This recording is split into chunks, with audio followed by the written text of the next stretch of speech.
కేసీఆర్ అప్పు చేసి ఏం చేసిండు, కేసీఆర్ అప్పు చేసి ఏం చేసిండు అంటారు కదా. ఏం చేసిండు నేను చెప్తా చూడండి.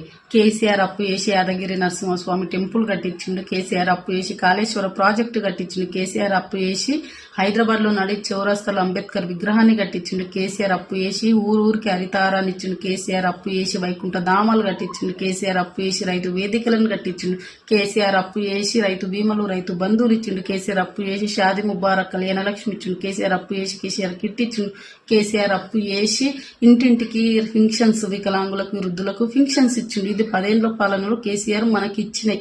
ఇప్పుడు Revanth Reddy sir version. Revanth Reddy sir అప్పు ఎందుకు చేస్తున్నాడు అంటే కేసీఆర్ ఇచ్చిన రైతు బీమా రైతు బంధు కళ్యాణ లక్ష్మిలు కంటిన్యూ చేస్తున్నాడు. రేవంత్ రెడ్డి సార్ అప్పు ఎందుకు చేస్తున్నాడు అంటే రేషన్ కార్డులు మార్చిండు. రేవంత్ రెడ్డి సార్ అప్పు ఎందుకు చేస్తున్నాడు అంటే ఇందిరమ్మ ఇండ్లను ఇచ్చిండు. రేవంత్ రెడ్డి సార్ అప్పు ఎందుకు చేసిండు 2 లక్షల రుణమాఫీలు చేసిండు. ఇవన్నీ 2 ఏళ్ల పాలన ఇవి. మనం జనాలం కాబట్టి వాస్తవాలు మాట్లాడుకోలే. ఇప్పుడు వాస్తవాలు మాట్లాడుకుందాం. రేవంత్ రెడ్డి సార్ అప్పు చేసి మనకే పెడుతుండొచ్చు, కేసీఆర్ అప్పు చేసి మనకే పెడుతుండవచ్చు. కట్టాల్సింది కూడా మనమేరా నాయన ఎట్లా అనుకుంటున్నారా? ఒక దగ్గర తక్కువ చేసి ఇంకొక దగ్గర ఎక్కువ చేసి ట్యాక్స్ రూపంలో మన దగ్గరనే గుంజుకుంటారు. వాళ్ళ సొంత డబ్బులతోటైతే అప్పు తీర్చరు.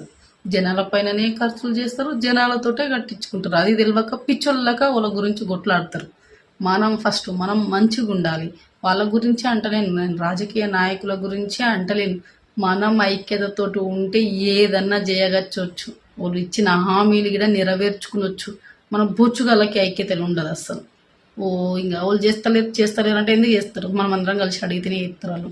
ఇన్ని మాట్లాడుతున్నావు, నువ్వే పార్టీ అని అనుకుంటున్నారా? నేను ఏ పార్టీ కాదు అసలు. నాకు ఇప్పుడే ఓటు హక్కు వచ్చింది. ఎవరికి ఏలో నిర్ణయించుకొని మీకు చెప్తా. సరే, ఓటు హక్కులు ఏంది ఇన్ని మాట్లాడినావంటే మాట్లాడాలి రా బాయ్. మాట్లాడకపోతే బతకలేము, అందుకే మాట్లాడాలి. సరే, బాయ్.